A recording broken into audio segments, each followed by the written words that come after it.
Hai teman-teman semuanya, welcome back to my channel. Aku Ragil dari Mukherjee melaporkan langsung dari kamar mandi dari Jerman. Nah, aku pikir vlog selingan sebelum vlog liburan Swissnya keluar, aku keluarin dulu satu vlog yang mungkin ini boleh dibilang curhat ya. Saat ini ada 3 tema yang menyibukkan kepala si Rani Mukherjee. Aku baru selesai mandi. Kalau ada yang bilang, "Kak, kenapa pengen rambut terus?" Karena say, itu udah kebiasaan dari kecil. Jadi tau gak sih kayak habit gitu, habit ya. Maksudnya jadi kayak habitat gitu. Jadi memang kebiasaan aku untuk selalu pegang rambut. Dan kebetulan nggak tahu kenapa aku jadi duta sampo lain. Enggak ya. Nah, aku baru selesai mandi. Aku juga masih berantakan. Bentar aku sisirin dulu. Ya kan, biar gimana-gimana gitu. Nah, jadi aku karena baru selesai mandi dan aku di kamar mandi. Ini aku mau sekalian ngebahas 3 tema. Mungkin yang ngikutin aku di Instagram @ragilmahardika udah tahu, dan banyak banget yang juga langsung nge-DM-in pengen tahu cerita lebih lanjut gitu. Jadi udahlah aku bikinin vlog aja ya. Nah, yang pertama itu adalah vlog tentang adopsi. Kebetulan, seperti yang udah pernah dibahas di vlog anak, itu kan ada ya di bagian playlist vlog anak. Aku sama Tuh Tete emang rencana kalau nggak mau adopsi, mau jadi orang tua asuh yang bersertifikat gitulah, orang tua asuh jangka panjang gitu istilahnya di Jerman ya. Dan kita lagi proses ke sana. Tapi emang sebelum kita memutuskan untuk proses jadi orang tua asuh jangka panjang, kita lebih memilih dulu untuk mengikuti proses adopsi. Nanti kita bisa tinggal milih juga sih sebenarnya. Nah, jadi ini kabar baiknya, bulan 11 itu aku sama Tuta dipanggil sama lembaga adopsi yang apa sih istilahnya, yang menanggulangi area kita gitu. Jadi kan setiap di Jerman itu ada area kecamatan. Nah, jadi si bapak dari area kecamatan tersebut udah pernah teleponan sama aku, udah tahu juga. Jadi kita diundang ke kantornya untuk ngikutin kayak seminar tentang adopsi personal sama si bapak itu selama 2,5 jam sampai 3 jam. Jadi nanti aku akan datang ke kantornya bersama Tuta tentunya, karena nggak boleh datang sendiri tapi berdua, karena kan mau adopsinya berdua. Jadi kita akan dijelaskan bagaimana sih prosesnya. Sekalian juga aku mau tanya bagaimana caranya, undang-undangnya, terus lain hal sebagainya gitu, untuk nanti setelah proses kita berbicara sama mereka itu, aku sama Tuta tuh bisa berpikir lagi, apakah ini emang jalan yang kita mau adopsi, atau kita lebih memilih jadi orang tua asuh yang untuk jangka panjang. Karena kalau orang tua asuh jangka pendek aku nggak akan sanggup ya, karena aku akan sedih kalau anaknya diambil lagi sama pemerintah. Jadi pengennya yang jangka panjang, yang memang benar-benar anak itu bakal di rumah ini sampai besar, sampai dia bisa memutuskan untuk bilang ya udah dia mau kembali ke orang tua biologisnya atau enggak. Atau istilahnya juga bisa jadi nanti anak dari yang orang tua asuh jangka panjang itu malah jadi kita adopsi. Itu juga ada hal yang seperti itu. Itu nanti prosesnya. Kalian akan aku bawa terus ke dalam proses ini. Nah, yang jadi pertanyaan banyak banget yang bilang, kasihan nanti anaknya nggak tahu ngebedain mama, papa, mama. Siapa yang mau jadi mama ya? Nggak ada yang mau jadi mama. Aku tetap mau jadi Ragil. Nanti aku dipanggilnya ayah Ragil dan papa Fred gitu ya. Jadi kalau dia ngomong papa Fred, ayah Ragil, nah gitu. Karena nggak ada yang mau jadi cewek, say. Dan itu anak-anak akan kita ajarkan bahwa di setiap keluarga itu ada yang punya mama, ada yang punya papa, ada yang punya mama, papa gitu. Jadi emang seperti itulah gitu dunia zaman now. Jadi si anak dari kecil harus dididik. Ini kan sebenarnya yang komen-komen seperti ini adalah orang-orang yang pikirannya terbelenggu gitu ya, jadi nggak bisa open minded. Kalau anak-anak dididik dari kecil udah open minded, insya Allah nanti besarnya akan open minded juga.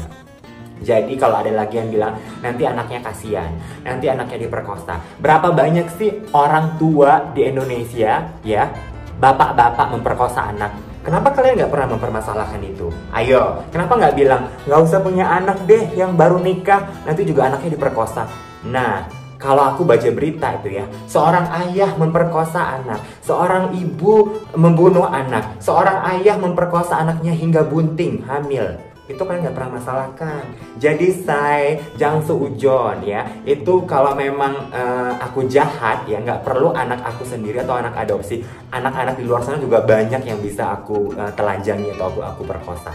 Ya kan? Jadi jangan gara-gara nila setitik rusak susu sebaskom sebelanga. Jadi hanya gara-gara kalian pernah nonton berita yang bilang pasangan gay anaknya diperkosa, bahkan ya aku boleh bilang sedikit banget saya, aku kalau searching berita tentang orang tua memperlakukan anaknya tidak sewena-wena, itu kebanyakan malah pasangan yang hetero, malah kebanyakan bapak-bapak yang memperkosa anaknya. Ayo, kenapa kan nggak mempermasalahkan itu? Jadi jangan lagi ngomongin tentang nanti aku akan memperkosa anakku. Kalau aku mau memperkosa anakku, aku nggak akan memperkosa anakku sendiri. Saya, aku pergi aja ke taman bermain anak-anak, aku incar-incar itu anak-anak, lalu aku perkosa.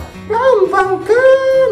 Nah, jadi inilah tanggapanku selalu dengan komen-komenan yang bakalan bilang kasihan anaknya. Ya, yang kasihan itu adalah kalian karena pikiran kalian itu terlalu gitu ya. Dan nggak ngelihat masalah-masalah lain yang ada di sekitar kalian. Nah, kalau aku malah melihat itu, kasihan banget. Untuk apa menikah, punya anak tapi anaknya diperkosa? Ya kan? Lebih bagus kayak aku mengadopsi anak tapi memberikan kasih sayang kepada anak tersebut. Nah, seperti apa nanti prosesnya? Akan ada vlognya, ya kan? Nah, tema yang kedua yang menyibukkan pikiranku saat ini adalah tema aku diundang sama kantor imigrasi setempat yang menyatakan aku sudah berhak untuk pindah kewarganegaraan. Kenapa aku dapat undangan ini? Karena tahun lalu pada saat aku ngurus permanent residence, mereka bertanya apakah aku berencana untuk pindah warga negara. Waktu itu aku jawabnya bilang 90% iya, tapi aku belum yakin, masih ragu, nggak tahu. Nah, karena itu mereka mengundang untuk aku datang untuk ngobrol sama mereka.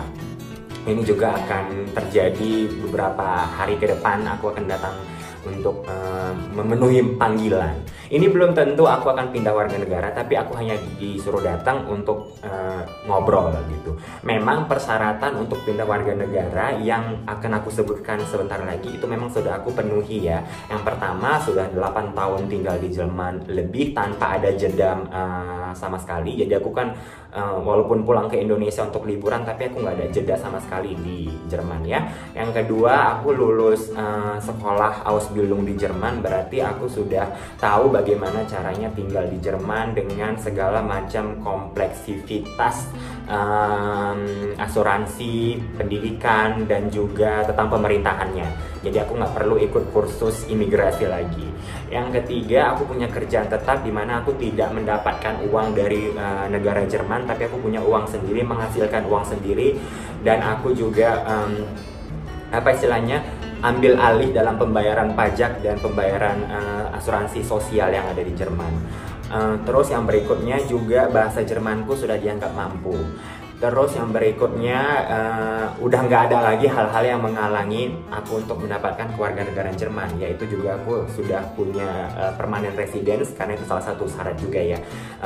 Kalau yang permanent residence itu biasanya tahap berikutnya adalah untuk menjadi warga negara Jerman. Nah, dari persyaratan yang ini ada, mereka mengundang aku untuk datang. Aku pribadi boleh bilang memang aku 90% dari beberapa tahun yang lalu sudah berpikir akan pindah warga negara. Karena ada beberapa alasan yang memang mungkin di sini akan aku sebutkan. Kenapa aku pindah warga negara, karena ini sangat ya boleh dibilang legitim ya, sangat-sangat personal, karena setiap orang punya persepsi, punya pendapatnya masing-masing. Nah, aku sendiri emang nggak ada punya properti di Indonesia dan nggak pernah berangan-angan punya properti. Aku punya properti, tapi memang itu atas nama keluargaku, karena aku yakin keluargaku akan menjaga properti tersebut. Lagi pula itu untuk mereka, bukan untuk aku.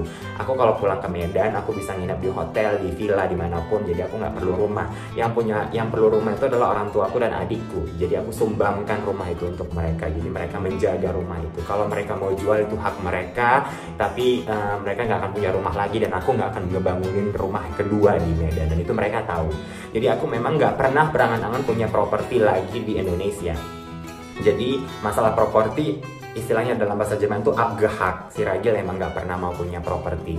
Nah, kalau masalah meninggal suatu hari terus nanti nggak bisa dikubur di Indonesia itu segala macam, aku nggak pikir panjang ke sana. Bukan nggak pikir panjang, karena memang nanti kalau misalnya aku meninggal, aku dikubur di Jerman juga nggak apa-apa. Kalau keluarga aku mau ziarah, silahkan aja datang ke halaman belakang rumah, doa, udah selesai gitu ya. Jadi aku emang nggak mempermasalahkan masalah itu gitu. Terus yang ketiga, memang aku sama sekali bukan nggak mau pulang ke Indonesia lagi gitu. Aku tetap bakalan pulang ke Indonesia ya. Tapi emang aku nggak melekat lagi dengan birokrasi di Indonesia.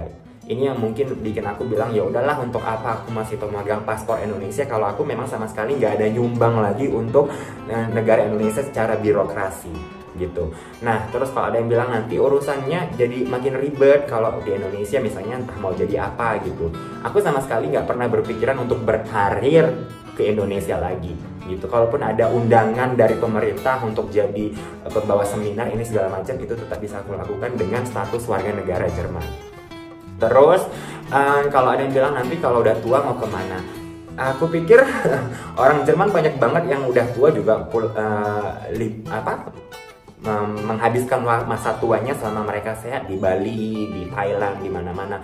Dan aku mungkin akan juga seperti itu, karena aku sama Tuta juga berpikir kalau kita sampai tua tetap bersama, kita mungkin akan cari satu negara yang memang kita bilang oke, uang pensiun kita cukup dan kita santai-santai di situ. Jadi nggak menutup kemungkinan kalau itu ternyata nanti Bali kita sewa villa segala macam. Jadi memang bukan persyaratan sih, tapi pemikiran-pemikiran seperti itu sudah aku pikirkan panjang, dimana aku bilang nggak ada lagi hal yang untuk aku bilang aku tidak melepaskan kewarganegaraan Indonesiaku gitu. Orang tuaku tahu, orang tuaku tetap ada di situ. Dulu ketakutan orang tuaku bilang nanti kalau kewarganegara Jerman nggak bisa balik ke Indonesia. Kenapa nggak bisa gitu kan? Tetap aja bisa, 30 hari tetap balik ke Indonesia.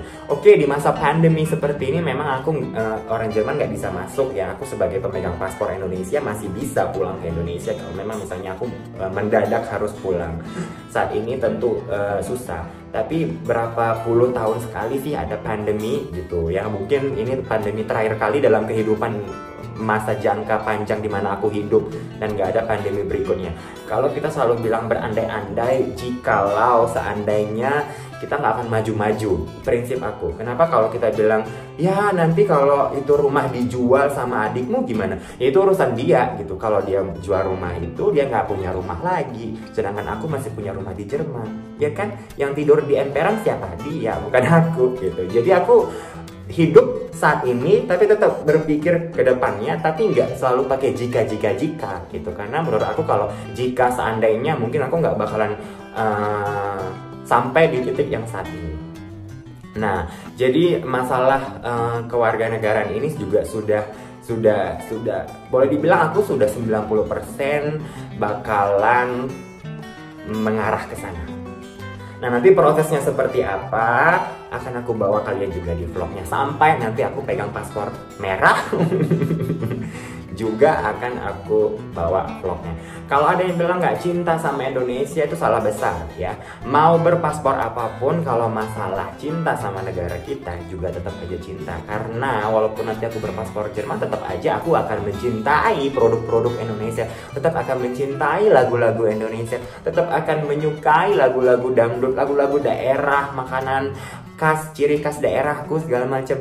Dan itu nggak akan pernah lekang karena itu memang sudah mendarah daging ya. Jadi kalau kata Anggun, paspornya aja yang berbeda tapi darah dagingnya tetap darah daging Indonesia. Nanti juga akan seperti itu. Nah, itu dia. Kalau terus tema yang ketiga, sebenarnya ada 3 tema atau 2 tema sih yang mau aku ceritain. Tadi aku bilangnya 3 ya. Oh 3. Padahal sebenarnya aku cuma mau bilang 2 tema aja loh. Nah loh. Nah, tema ketiga boleh lah aku bilang ya. Aku sedih saat ini pandemi karena liburan ke Indonesia jadi batal, ya kan? Karena sebenarnya bisa sih aku pulang sendiri ke Indonesia liburan. Tapi masa aku harus karantina dulu 2 minggu di Indonesia, belum lagi si Frederick nggak bisa ikut, ya kan? Masa aku liburan hura-hura di Bali sendirian? Enggak dong. Jadi kita memutuskan untuk meng-cancel. Kita udah cancel flight, udah cancel hotel, udah balik uang hotelnya, udah cancel segala macam. Jadi kita sama sekali nggak balik ke Indonesia tahun ini, dan semoga masa pandemi ini selesai dan dimana tahun ke depan kita bisa pulang, bisa menikmati udara dan hingar-bingar hiruk pikuk dan kemacetan yang ada di Indonesia. Nah, itu sih yang aku mau sebutkan atau menceritakan sama kalian di vlog kali ini. Dan ya mau bilang apa? Jadi kalau ada yang menjudge aku lagi, aku terimalah ya. Aku memang dari kecil udah dijudge terus. Kalau sekarang kalian mau judge dasar nggak cinta Indonesia, bla bla bla, kasihan anaknya diperkosa, hey, ya terserah kalian. Tapi aku akan tunjukkan sama kalian kalau aku juga punya hati nurani dan tetap aku bisa menjadi orang tua yang mendidik anakku menjadi anak yang terdidik. Jadi kalian lihat aja nanti terus di vlog ini, kalian saksikan, ya kan? Terus mungkin kalian akan jadi saksi hidup aku untuk bagaimana bisa melihat seorang perjuangan ragil yang selalu dijudge. Jadi ya udah judge aja. Ya udah ya, aku Ragil Rani Mukherjee melaporkan langsung dari Jerman. Terima kasih teman-teman. Sampai jumpa di vlog berikutnya. Ciao ciao.